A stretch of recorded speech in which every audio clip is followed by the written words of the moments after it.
som komunikoval sa s jedným Dominikánom, ktorého sa veľmi pochválil za to, že on vlastne nám prvý raz dobre preložil, viete, že písmo je preložené vulgárne, vulgáto sa volá.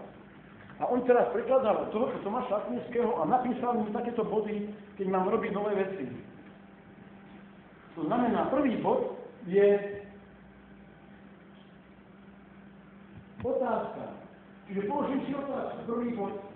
Budeme toto hovoriť 20 minút, potom si povieme nadpisy a o 9:00 pôjdete zase tam, hej?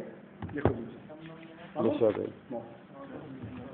Ale chcel som vám takto aspoň 3 partiám som vám to predniesť, ak sa mi to podarí, čiže koncom toho polovičky 3/4 semestra by sme už mali preniknúť do reflexie, odísť z tohto sveta všetci a rozmýšľať univerzálne, áno? Ak sa nám podarí. Vy máte čisté tieto, vy ste nezaťažení. Rozumieš, že ako náhle zbieraš tie hriechy, robíš si karmu, je tak? A stále. Vstúpil si niekomu na malíček, ešte nie vy, ale ja už hej. Áno, nepravia, že poď sa profesora hovorím, akože na profesora môžem ísť, toho som napálil, no a nie.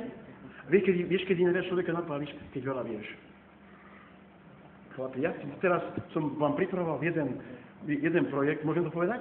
No. A ja čítam kolegov životopis a on napísal tam moje veci. Životopisy. Profesor, dobre, čo? Však? Moje výsledky si napísal za svoje, však pekne. Nie si hrdý? Musíš si.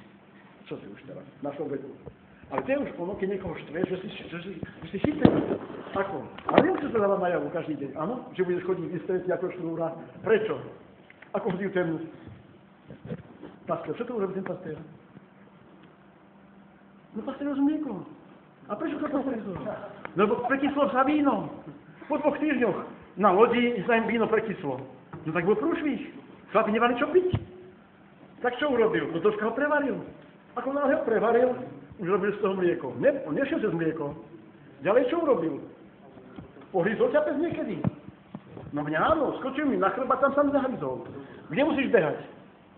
Na operáciu, na injekcie proti besnote, lebo zomieraš z toho. A čo? Vymyslel liek proti besnote. Už ste zažili? Už ste videli hodva? Viete, že sa volá, kedy tkal hodva v Španielsku doma? A to z tej priatky morušovej. Čo vykakáva to? Čo? To vlákno. Až im ochoreli tie priatky. Ochoreli. Už ste videli morušu? Cez doniak. Rastie to na strome a tam máš také ako jahody. To sme jedli. A tieto sa dávajú žrať tým húseniciam. Oni potom celú, kakajú.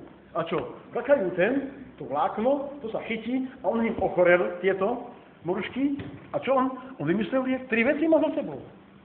Aj vy teda, každý jeden, než doniesť do tej spoločnosti, áno? Trošička. A keď to donesieš? Keď začneš ináč myslieť ako ostatní. Čiže